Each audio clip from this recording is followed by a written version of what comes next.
Welcome to T-SAT. This is Eshwar Kumar. ఈ వీడియోలో మనం భారతదేశం సంబంధించి అదేవిధంగా వివిధ దేశాలకు సంబంధించినటువంటి స్పేస్ మిషన్ని, స్పేస్ క్రాఫ్ట్లని డిస్కస్ చేసుకోబోతున్నాం. Title of the video is space crafts and space missions. So let us discuss.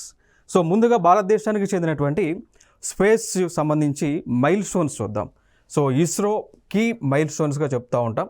So ఇక్కడ ఆగస్టు 15, 1969 సంవత్సరంలో ఇస్రో అనేటువంటిది, ఇండియన్ స్పేస్ రీసెర్చ్ ఆర్గనైజేషన్ అనేటువంటిది అఫీషియల్గా క్రియేట్ అవ్వడం జరిగింది. ఇక దాని తర్వాత మనం చూసుకున్నట్లయితే అక్టోబర్ 1, 1971లో శ్రీహరికోట, సో అంతకుముందు నెల్లూరు జిల్లాలో, గతంలో ఉన్న నెల్లూరు జిల్లాలో శ్రీహరికోట అనేటువంటి ఒక ప్లేస్లో సతీష్ ధావన్ స్పేస్ సెంటర్ని ఏర్పాటు చేశారు అక్టోబర్ 1, 1971. దాని తర్వాత ఏప్రిల్ 1975లో ఆర్యభట్ట అనేటువంటి ఒక శాటిలైట్ని మనం లాంచ్ చేసాం. ఇది భారతదేశానికి చెందినటువంటి మొట్టమొదటి శాటిలైట్ ఆర్యభట్ట.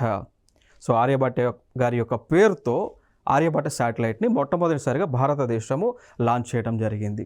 దాని తర్వాత మైల్ స్టోన్ మనం చూసుకున్నట్లయితే జనవరి 1, 1977 satellite telecommunication experiments project that took TV to villages kicked of. So దాని తర్వాత జనవరి 1, 1977లో టెలికమ్యూనికేషన్స్కి సంబంధించినటువంటి శాటిలైట్ మనం లాంచ్ చేసుకున్నాం. తద్వారా ఏం జరిగింది అంటే ఈవెన్ గ్రామీణ ప్రాంతాలలో కూడా రేడియో సేవలతో పాటు టీవీ సేవలు లైక్ దూరదర్శన్, మనకు తెలుసు కదా, డిడి నేషనల్, గ్రామీణ ప్రాంతాలకి కూడా, మారుమూల ప్రాంతాలకి కూడా అందించగలిగినాము. ఇక దాని తర్వాత మైల్ స్టోన్ మనం చూసుకున్నట్లయితే జూన్ 7, 1979లో భాస్కర అనేటువంటి ఒక శాటిలైట్ని లాంచ్ చేశాం. ఆ శాటిలైట్ యొక్క ముఖ్య ఉద్దేశం ఏంటి అంటే అర్త్ అబ్జర్వేషన్ శాటిలైట్. సో భూమిని అబ్జర్వ్ చేసేటువంటి శాటిలైట్. సో భూమిపైన జరిగేటువంటి సంఘటనలను మనకు తెలియపరిచేటువంటి శాటిలైట్, భూమిపైన ఉన్నటువంటి అంశాలన్నీ కూడా మనకు తెలియజేసేటువంటి శాటిలైట్. దాని పేరు భాస్కర్ అనేటువంటి దాన్ని మనం లాంచ్ చేసుకున్నాం. ఇక దాని తర్వాత మనం చూసుకున్నట్లయితే ఆగస్టు 10, 1979 మొట్టమొదటి శాటిలైట్ లాంచ్ వెహికల్ని మనం రూపొందించుకోవటం జరిగింది. దాని తర్వాత చూసుకున్నట్లయితే జూన్ 1981లో ఇస్రో వాళ్ళ యొక్క మొట్టమొదటి కమ్యూనికేషన్ శాటిలైట్ని మనం లాంచ్ చేయడం జరిగింది. బట్ కాకపోతే ఇక్కడ మనము యుఎస్ఏకి వాళ్ళకి చెందినటువంటి ఎరీనా స్పేస్ రాకెట్ని యూజ్ చేసాం. ఇక దాని తర్వాత మార్చి 24, 1987లో ఏం చేసాము అంటే అడ్వాన్స్డ్ స్పేస్ లాంచింగ్ వెహికల్ని మనం లాంచ్ చేయడం జరిగింది. తర్వాత డెవలప్మెంట్ సెప్టెంబర్ 20, 1993లో పోలార్ శాటిలైట్ లాంచ్ వెహికల్, దాన్ని పిఎస్ఎల్వి అంటాం. సో పిఎస్ఎల్విని మనం లాంచ్ చేసుకున్నాం. ఇక దాని తర్వాత ఫర్దర్గా 2001లో ఏప్రిల్ 18న GSLV, geo synchronous launch vehicle అనేటువంటి దానితో GSAT-1 అనేటువంటి ఒక కమ్యూనికేషన్ శాటిలైట్ని మనం లాంచ్ చేసుకోవడం జరిగింది. ఇక దాని తర్వాత మళ్ళీ మైల్ స్టోన్ అక్టోబర్ 22, 2008లో చంద్రయాన్-1ని మనం లాంచ్ చేసుకున్నాం. ఇక దాని తర్వాత సెప్టెంబర్ 24, 2014లో మామ్ అంటాం. మామ్ అనేటువంటిది యాక్చువల్గా 2013లో లాంచ్ చేశారు. MOM is nothing but Mars orbital mission అండి. సో మామ్ అంటే Mars orbital mission. So MOM అంటాం. సో ఈ ప్రాజెక్ట్ని 2013లో మనం లాంచ్ చేస్తే ఫైనల్గా అంగారగ్రహం పైన, మార్స్ అంటే అంగారగ్రహం పైన, సో దానిపైన సెప్టెంబర్ 24, 2014లో లాంచ్ అయింది. ఇది ఒక మైల్ స్టోన్. ఇక దాని తర్వాత జూలై 15, 2019లో చంద్రయాన్-2ని లాంచ్ చేసుకున్నాం. ఇక దాని తర్వాత ఫర్దర్గా మనం చూస్తున్నాం 2023లో చంద్రయాన్-3ని మనం లాంచ్ చేసుకున్నాం. 2023లో చంద్రయాన్-3ని మనం లాంచ్ చేసుకోవడం జరిగింది. సో ఈ ప్రధానంగా భారతదేశానికి చెందినటువంటి, ఇస్రోకి చెందినటువంటి మైల్ స్టోన్స్గా మనం చెప్పుకోవచ్చు. ఫర్దర్గా చూద్దాం మరి ఇండియాకి సంబంధించిన స్పేస్ మిషన్స్ ఏవైతే వార్తలు నిలిచి ఉన్నాయో, ఏవైతే భారతదేశం ప్రతిష్టాత్మకంగా తీసుకొని లాంచ్ చేసి ఉన్నాయో అవన్నీ కూడా కొన్ని మనం చూద్దాము అండి. సో ముందుగా మూన్కి సంబంధించి, చంద్రుడికి సంబంధించి, చంద్రుడి పైన ఎక్స్ప్లోరేషన్ చేయడానికి మనము ఇస్రో, అంటే మనం in the sense ISRO, so Chandrayaan, Chandrayaan, 2, 3 launch చేశారు. ఆల్రెడీ 1, 2, 3 లాంచ్ చేశారు. సో దీన్ని 1ని 2008లో లాంచ్ చేశారు, 2ని 2019లో లాంచ్ చేశారు, 3ని 2023లో లాంచ్ చేశారు. సో డేట్ కూడా మనకి చంద్రయాన్ 3 ఏదైతే ఉందో లాంచ్ అంటే లైక్ మూన్ పైన ఉన్న సౌత్ పోల్ పైన ల్యాండ్ అయింది. సో 23 ఆగస్ట్ 2023లో లాంచ్ అయింది. సో దాని తర్వాత అప్కమింగ్ మిషన్ చూసుకున్నట్లయితే చంద్రయాన్ 4. సో ఫ్యూచర్ ప్రాజెక్ట్ ఇది, చంద్రుడికి సంబంధించి ఇస్రో వాళ్ళు చేసేటువంటి పరిశోధనలు. చంద్రయాన్ 4. సో ఇక్కడ ఏం చేయబోతున్నారు అంటే చంద్రుడిపై ఉన్నటువంటి మట్టి ఏదైతే ఉంటుందో సో దానిని తిరిగి భూమికి తీసుకురావాలనుకుంటా ఉన్నారు చంద్రయాన్ 4 ద్వారా. సో చంద్రుడిపై ఉండేటువంటి ఆ మెటీరియల్, ఆ మట్టి రాక్ ఏదైతే ఉందో దాన్ని భూమిపైకి తీసుకొచ్చి దాన్ని అనాలిసిస్ చేస్తారు చంద్రయాన్ 4 ద్వారా. ఇక దాని తర్వాత సన్నకు సంబంధించినటువంటి, సూర్యుడికి సంబంధించినటువంటి ప్రాజెక్ట్స్ మనం లాంచ్ చేసుకున్నది సక్సెస్ అయింది ఆదిత్య L1 అంటారండి. సో ఆదిత్య L1 అనేటువంటిది దేనికి సంబంధించింది అంటే సూర్యుడి పైన ఎటువంటి క్రియలు జరుగుతూ ఉన్నాయి, సూర్యుడి పైన హైడ్రోజన్ రియాక్షన్స్ ఎట్లా జరుగుతూ ఉన్నాయి, న్యూక్లియర్ రియాక్షన్స్ అనేటువంటివి ఎట్లా జరుగుతూ ఉన్నాయి, దానితో పాటు సూర్యుడికి కొన్ని లేయర్స్ ఉంటాయి. లైక్ ఫర్ ఎగ్జాంపుల్గా తీసుకుంటే సూర్యుడికి ఉన్నటువంటి లేయర్ కరోనా అంటాం, ఇది అవుటర్ లేయర్. సన్నకు ఉన్నటువంటి అవుటర్ లేయర్ ఏదైతే ఉంటుందో దాని పేరు కరోనా. ఈవెన్ కరోనా వైరస్కి కూడా ఈ కరోనా వైరస్ అని ఎందుకు పేరు పెట్టారు అంటే అది సూర్యుడి యొక్క ఆకారంలో ఉంటుంది కాబట్టి. నెక్స్ట్ అంశం అంటే ఈ కరోనా లేయర్ ఏ విధంగా, ఇప్పుడు ఫర్ ఎగ్జాంపుల్ సన్ అనుకుంటే సన్నకి ఈ విధంగా ఉంటుంది పై లేయర్, మనకి కంటికి కనిపించదు కానీ బట్ మనకి టెలిస్కోప్స్తో చూస్తే సూర్యుడికి పైన లేయర్ ఈ విధంగా ఉంటుంది. ఈ షేప్నే కరోనా అని పిలుస్తూ ఉంటారు. అందుకు కరోనా వైరస్ కూడా, ఆ కరోనా వైరస్ యొక్క షేప్ కూడా ఈ విధంగా ఉంటుంది కాబట్టి కరోనా వైరస్కి కూడా కరోనా అని పేరు పెట్టడం జరిగింది. ఇక దాని తర్వాత సన్నకు ఉన్నటువంటి లేయర్స్ కరోనా అంటాం, క్రోమోస్పియర్ అంటాం,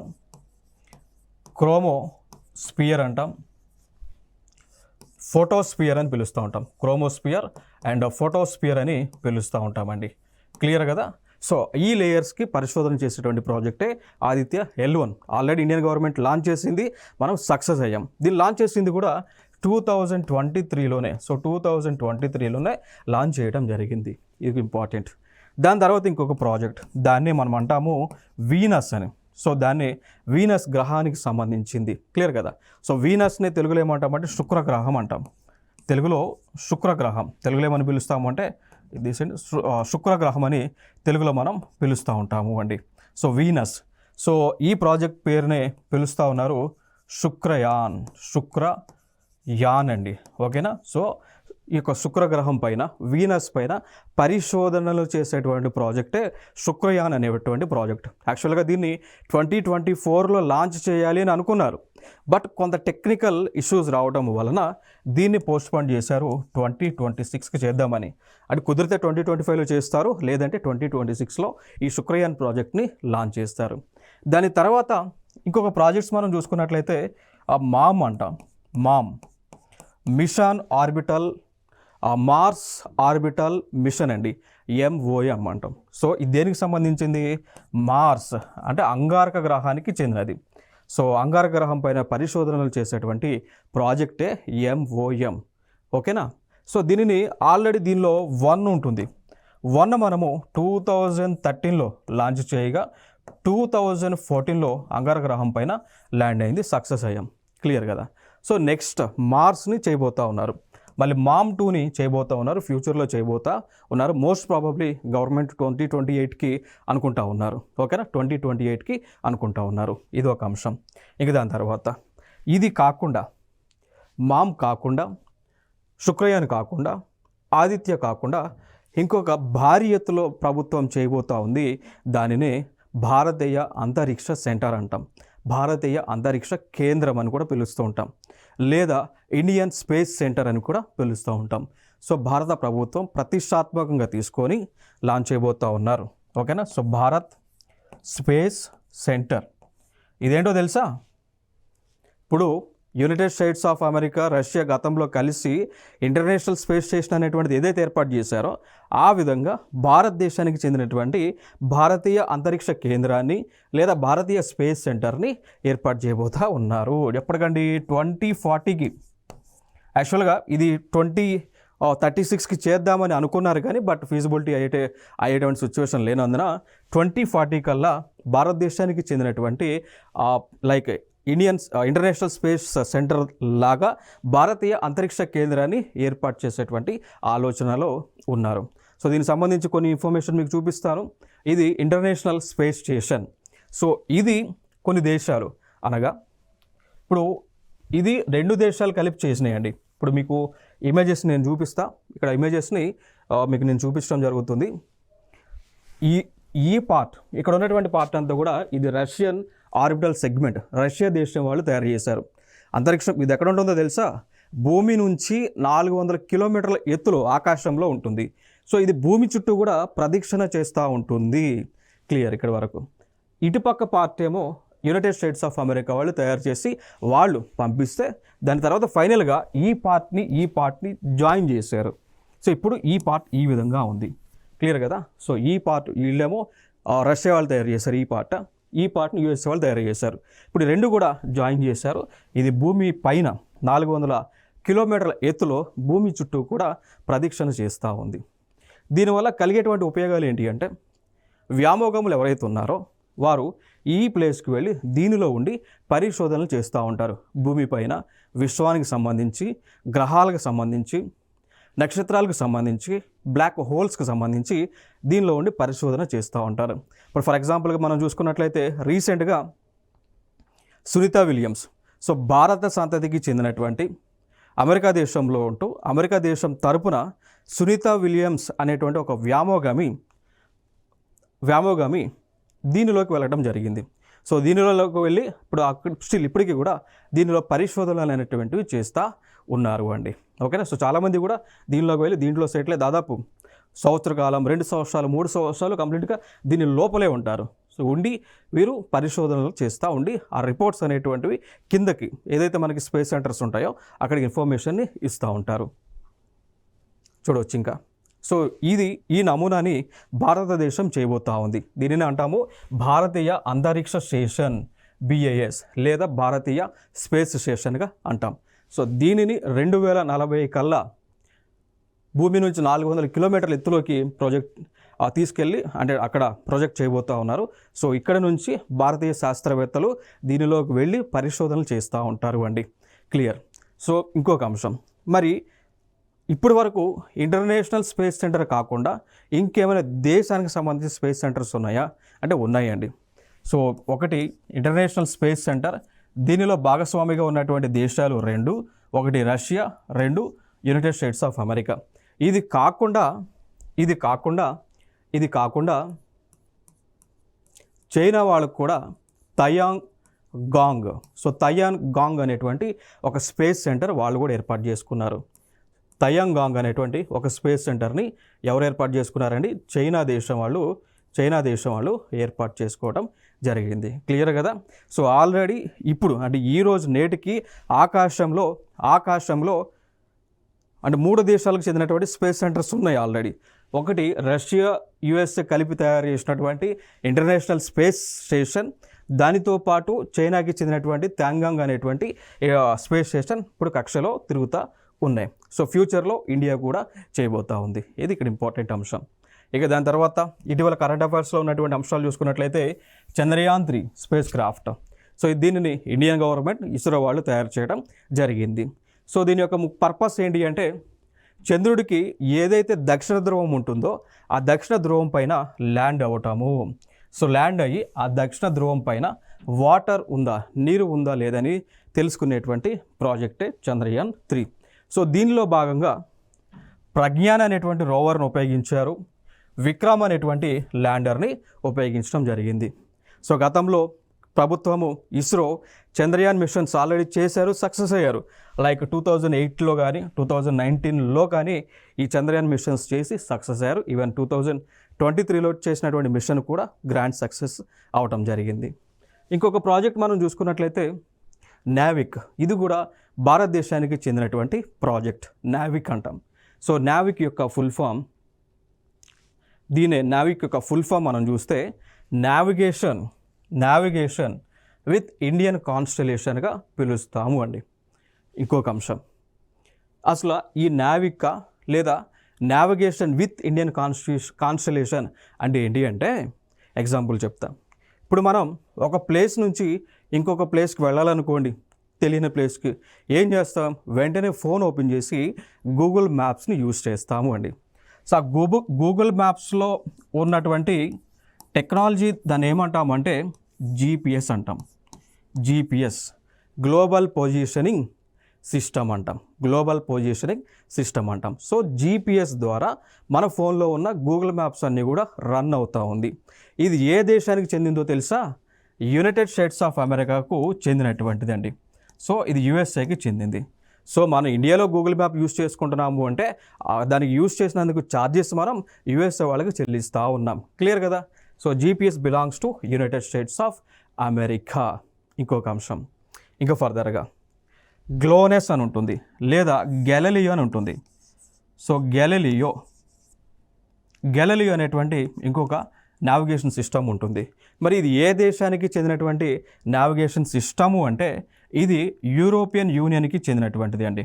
సో ఇది యూరోపియన్ యూనియన్కు చెందినటువంటిది. సో యూరోపియన్ యూనియన్కు చెందినటువంటి నావిగేషన్ సిస్టమ్. దాని తర్వాత మనం చూసుకున్నట్లయితే గ్లోనాస్ అనేటువంటి వ్యవస్థ ఉంటుంది. ఇది కూడా సేమ్ జీపీఎస్ లాగే నావిగేషన్ వ్యవస్థ అండి. దాని తర్వాత బైదు అనేటువంటి వ్యవస్థ ఉంటుంది. సో ఇది చైనా దేశానికి చెందినటువంటి వ్యవస్థ అండి. ఇట్లా ఈ మాదిరిగా ఈ నావిగేషన్ వ్యవస్థలు ఉన్నాయి. అందుకోసం భారతదేశానికి కూడా స్వదేశీ సాంకేతికతతో డెవలప్ చేసినటువంటి ఈ జీపీఎస్ లాంటి వ్యవస్థ ఉండాలి అని ఈ నావిగేషన్ లాంటిదే డెవలప్ చేశారండి. నావిగేషన్ విత్ ఇండియన్ కాన్స్టలేషన్ అని. ఓకేనా? So it is an alternative to GPS. ఇది అంశం. ఫైనల్గా జీపీఎస్ లెక్క ఇండియాకి నావిక్ అనేటువంటి వ్యవస్థ ఉంది. ఇంకొక అంశం ఏంటి అంటే జీపీఎస్ కంటే హై పవర్ఫుల్ మన దగ్గర ఉన్నటువంటి నావిక్ వ్యవస్థ. సో జీపీఎస్ ద్వారా భూమి సర్ఫేస్ పైనకి ఎంతవరకు ప్రొజెక్ట్ చేయగలము అంటే 40 మీటర్స్ వరకు, అప్రాక్సిమేట్గా 40 మీటర్ల వరకు మనం ప్రొజెక్ట్ చేయగలం. ఓకేనా? సో భూమిపైన ఏదైనా అంశాన్ని మనం చూడాలంటే శాటిలైట్స్ ద్వారా 40 మీటర్ల ఎత్తు వరకు ఉన్నటువంటి అంశాన్ని చూడగలం జీపీఎస్ ద్వారా. బట్ ఇండియన్ గవర్నమెంట్ డెవలప్ చేసిన నావిక్ను ఉపయోగించి భూమిపై కింద సర్ఫేస్ ఉంటుంది కదా, అక్కడ వరకు 20 మీటర్స్ వరకు కూడా యాక్యురసీతో ఫోకస్ చేసి చూడగలము అండి. మీకు తెలుసో లేదు, ఇప్పుడు శాటిలైట్ ఉపయోగించుకొని భూమిపైన ఎక్కడెక్కడ ఏమేమి ఉన్నాయో కనిపెడుతుంటాం. ఈవెన్ పోలీస్ డిపార్ట్మెంట్ వాళ్ళు కూడా జీపీఎస్ ఉపయోగించుకొని, ఇప్పుడు ఫర్ ఎగ్జాంపుల్ ఏదైనా వెహికల్ పోయింది అనుకోండి, ఆ జీపీఎస్ మ్యాప్స్తోనే ఆ వెహికల్ సెర్చ్ చేస్తూ ఉంటారు. అవి ఎక్కడెక్కడ ఉన్నాయి, ఏ ప్లేసెస్లో ఏమేమి ఉన్నాయని సెర్చ్ చేస్తూ ఉంటారు. క్లియర్ కదా? సో అంటే భూమి సర్ఫేస్ వరకు ఆ ఫోకస్ అనేటువంటిది 40 మీటర్స్ ఎత్తు వరకే కరెక్ట్గా ప్రొజెక్ట్ చేయగలదు జీపీఎస్. బట్ ఇండియాకి చెందింది 20 మీటర్స్ వరకు కూడా ఆ ఫోకస్ చేయగలదు. క్లియర్ కదా? సో 20 మీటర్ల వరకు కూడా ఆ ఫోకస్ చేయగలిగినటువంటి కెపాసిటీ అయితే ఉండటం జరిగింది అండి. ఓకేనా? సో ఇది ఇక్కడ ఇంపార్టెంట్ అంశం నావిక్ సంబంధించింది. నెక్స్ట్ సో ఇదండి, దీనికి సంబంధించి లైక్ శాటిలైట్స్ని ఏర్పాటు చేశారు. అంటే శాటిలైట్స్ లేకుండా అయితే ఈ నావిక్ పనిచేయదు కదా. సో దీనికి సంబంధించి మొత్తం కూడా ఇనిషియల్గా అయితే 7 శాటిలైట్లు అనుకున్నారు. బట్ ఇప్పుడు 11 శాటిలైట్ను లాంచ్ చేయడం జరిగింది. ఈ ప్లేసెస్లో పెట్టారు. సో ఈ భూమి చుట్టూ కూడా తిరుగుతూ భారతీయులకు కావాల్సినటువంటి ఇన్ఫర్మేషన్ని అందిస్తూ ఉంటుంది. బట్ కాకపోతే ఈ నావిక్ వ్యవస్థ కావాలి, ఇప్పుడు మన ఫోన్స్లో జీపీఎస్ ఉంది కానీ నావిక్ లేదు. కారణం ఏంటి అంటే నావిక్కి సపరేట్ సాఫ్ట్వేర్ ఉండాలి.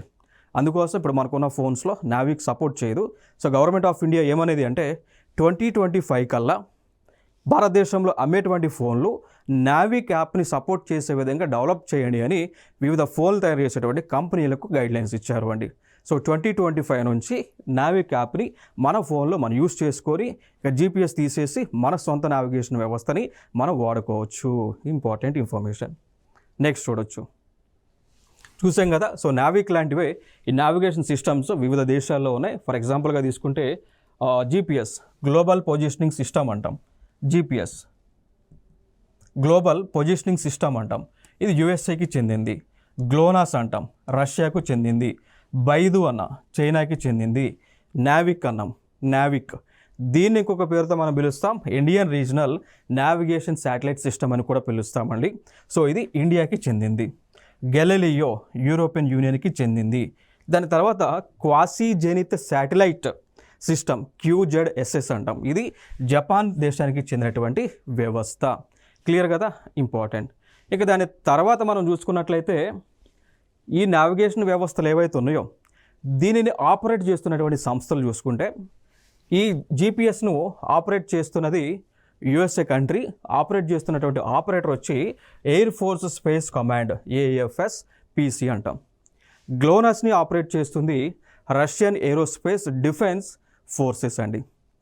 బైడు నావిగేషన్ సిస్టమ్ని ఆపరేట్ చేస్తుంది China national space administration CNSA అంటాం.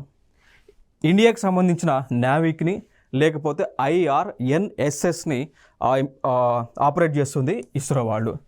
గెలీలియోని ఆపరేట్ చేస్తుంది యూరోపియన్ స్పేస్ ఏజెన్సీ అంటాం, ESC అంటాం, లేదా గెలీలియో స్పేస్ ఏజెన్సీ అని కూడా అంటాం. జెనిత్ని ఆపరేట్ చేస్తుంది JAXA, Japan aerospace exploration agency. ఈ అంశాలన్నీ కూడా వెరీ ఇంపార్టెంట్. కారణం ఏంటి అంటే చూద్దాం. ఇక్కడ చూడండి, ఇటీవల అడిగినటువంటి క్వశ్చన్, ఇదే క్వశ్చన్ని UPSCలో ప్రిలిమ్స్లో అడిగారు గతంలో. అంటే లైక్ 2022లో జరిగినటువంటి UPSC ప్రిలిమ్స్లో అడిగినటువంటి క్వశ్చన్. చూడండి మిత్రమా, which one of the following countries has its own satellite navigation system? ఈ క్రింది దేశాలలో ఏ దేశంలో తన స్వంత శాటిలైట్ నావిగేషన్ వ్యవస్థను కలిగి ఉంది అని UPSC ప్రిలిమ్స్ మేబీ 2022 ఆర్ 2023లో అడిగినటువంటి క్వశ్చన్. ఆప్షన్ చూడండి, ఇక్కడ Australia, Canada, Israel and 4 Japan ఉంది. మరి ఆన్సర్ ఏమై ఉండొచ్చు? ఇప్పుడు మనం డిస్కస్ చేసాం ప్రీవియస్ స్లైడ్స్లో. చూడండి ఆన్సర్ ఏమై ఉండొచ్చు. ప్రీవియస్ స్లైడ్ మనం డిస్కస్ చేసామా, ఆ దేశంలో ఏ దేశాలు ఉన్నాయి? జపాన్ ఉంది, USA ఉంది, చైనా ఉంది, రష్యా ఉంది, యూరోపియన్ యూనియన్ ఉంది, ఇండియా కూడా ఉంది. 6 దేశాలు ఉన్నాయి. ఆ దేశాల్లో మరి ఏ దేశం ఉంది ఇక్కడ? Exactly Japan is the answer. చూడవచ్చు మీరు.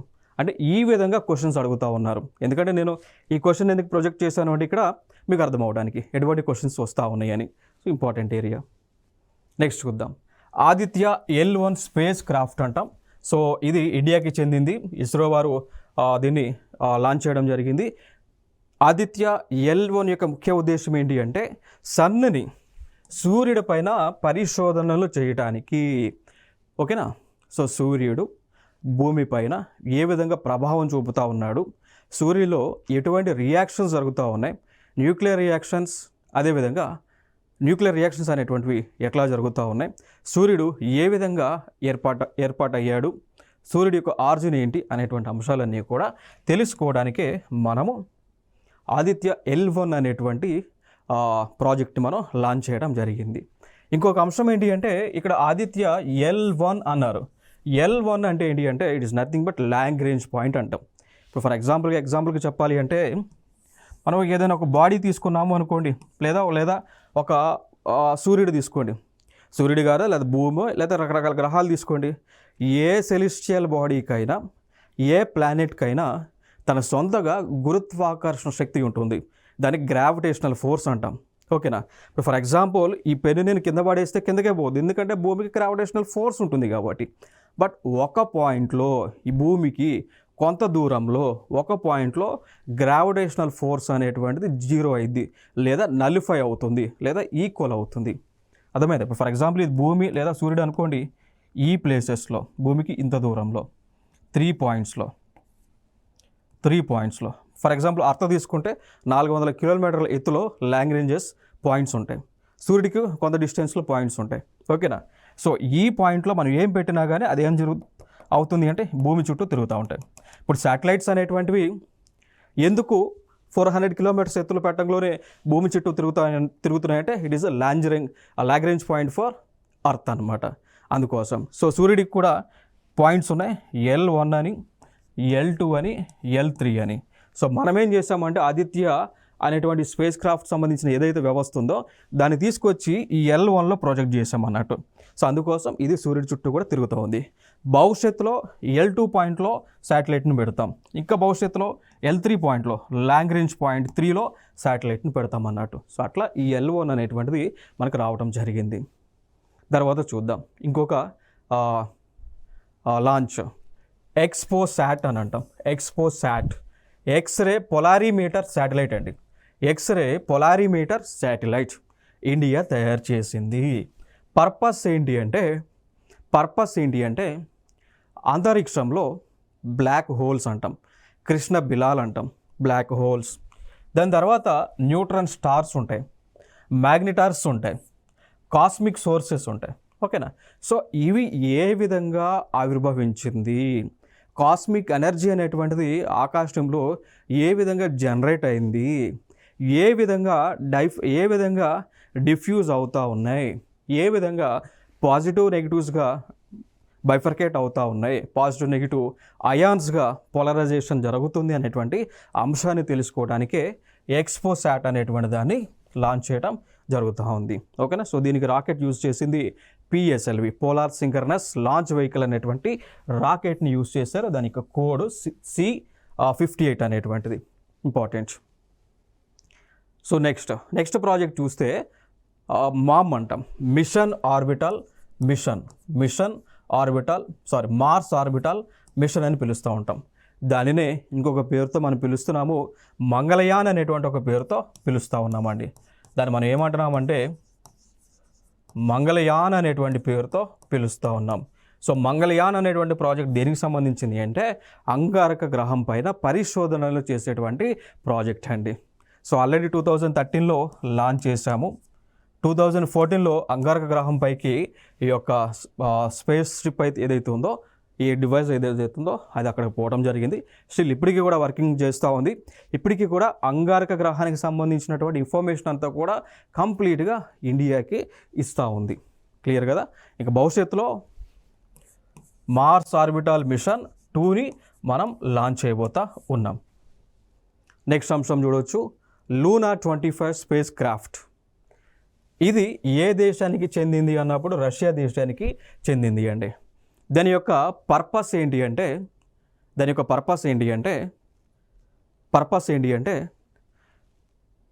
మూన్ ఏదైతే ఉందో చంద్రుడు ఎవరైతే ఉన్నారో చంద్రుడికి ఉన్నటువంటి సౌత్ పోల్ పైన ల్యాండ్ చేయటం. ఇప్పుడు ఇది మూన్ అండి. మూన్కి నార్త్ పోల్ ఉంటుంది, సౌత్ పోల్ ఉంటుంది. భూమికి లెక్క నార్త్ పోల్, సౌత్ పోల్ ఉంటుంది. సో సౌత్ పోల్ పైన వాళ్ళ ఈ యొక్క స్పేస్ క్రాఫ్ట్లను లాంచ్ చేసి అక్కడ పరిశోధనలు చేసేటువంటి ప్రాజెక్ట్ లూనా 25. ఇది ఇస్రో వాళ్ళు ప్రారంభించినటువంటి Chandrayaan 3 at a time launch చేస్తారు. బట్ ఇండియాకి చెందిన చంద్రయాన్ 3 సక్సెస్ అయింది, రష్యాకి చెందినటువంటి లూనా 25 ఫెయిల్ అవటం జరిగింది. సో ఇండియా సక్సెస్ చేసింది, రష్యా ఇక్కడ ఫెయిల్ అవటం జరిగింది.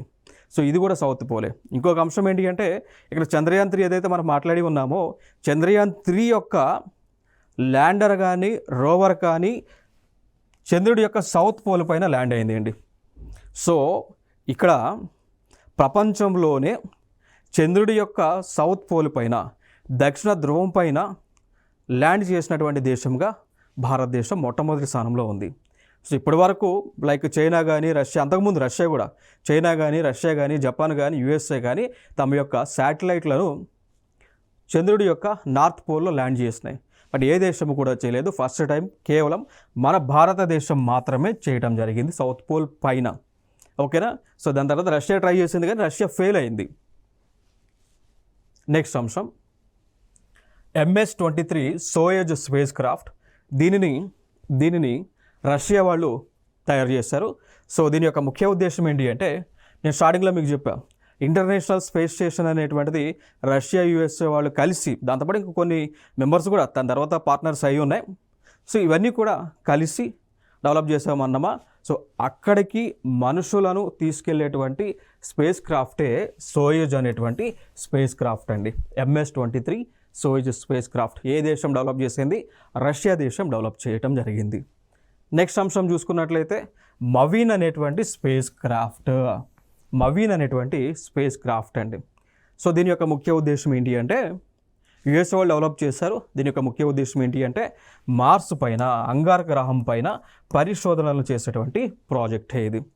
నెక్స్ట్ ఇంకొక అంశం చూస్తే జ్యూస్ స్పేస్ క్రాఫ్ట్. ఇదొక previous year question. It is a previous year question, very important. ఏమని అడిగారంటే క్వశ్చన్ ఏమని అడిగారు అంటే జ్యూస్ స్పేస్ క్రాఫ్ట్ ఎందుకు లాంచ్ చేశారు అని అడిగారు. సో దేనికోసం? జూపిటర్ పైన పరిశోధనలు చేయడానికి లాంచ్ చేశారు. చూడండి ఇక్కడ. సో దీన్ని యూరోపియన్ యూనియన్ వాళ్ళు లాంచ్ చేశారు. మెయిన్ రీజన్ ఏంటంటే explore the moons of Jupiter. అర్థమైందా? సో జూపిటర్కి ఏదైతే చంద్రుడి లాంటి ఉపగ్రహాలు ఏవైతే ఉన్నాయో వాటిపైన పరిశోధనలు చేయడానికి ఈ జూస్ మిషన్ని యూరోపియన్ స్పేస్ ఏజెన్సీ వాళ్ళు, యూరోపియన్ యూనియన్ వాళ్ళు లాంచ్ చేయడం జరిగింది. క్లియర్ కదా? నెక్స్ట్ జూస్ యొక్క ఫుల్ ఫామ్ మనం చూసాము అనుకోండి, ఏమంటాము? Jupiter icy moons explorer. So జూస్లో ఫుల్ ఫామ్ ఏంటి అంటే జూపిటర్ ఐసీ మూన్స్ ఎక్స్ప్లోరర్. వీళ్ళే ఫైనల్గా ఈ ప్రాజెక్ట్ ఏదైతే ఉందో లాంచ్ చేసిన తర్వాత వీళ్ళు చెప్పిన ఇన్ఫర్మేషన్ ఏంటి అంటే ప్రపంచంలోనే ఉన్నటువంటి 8 గ్రహాలలోనే ఎక్కువ ఉపగ్రహాలు కలిగినటువంటి గ్రహముగా జూపిటర్ ఉంది. గతంలో మనం అనుకునేవాళ్ళం సాటర్న్కి, శని గ్రహానికి ఎక్కువ ఉపగ్రహాలు ఉన్నాయని అనుకునేవాళ్ళం. బట్ ఈ ప్రాజెక్ట్ అయిన తర్వాత మనకు తెలిసినటువంటి అంశం ఏంటి అంటే జూపిటర్కు ఎక్కువ ఉపగ్రహాలు ఉన్నాయి, ఎక్కువ న్యాచురల్ శాటిలైట్స్ ఉన్నాయని ఇన్ఫర్మేషన్ మనకు తెలియవచ్చింది. ఒక అంశం, ఇప్పుడు అర్త్ కూడా, భూమికి కూడా ఒక ఉపగ్రహం ఉంటుంది, న్యాచురల్ శాటిలైట్ అంటాం. ఏంటది? గదే కదా moon. So moon is earth's natural satellite. ఓకేనా? సో అవి స్పేస్కి సంబంధించినటువంటి అంశాలు.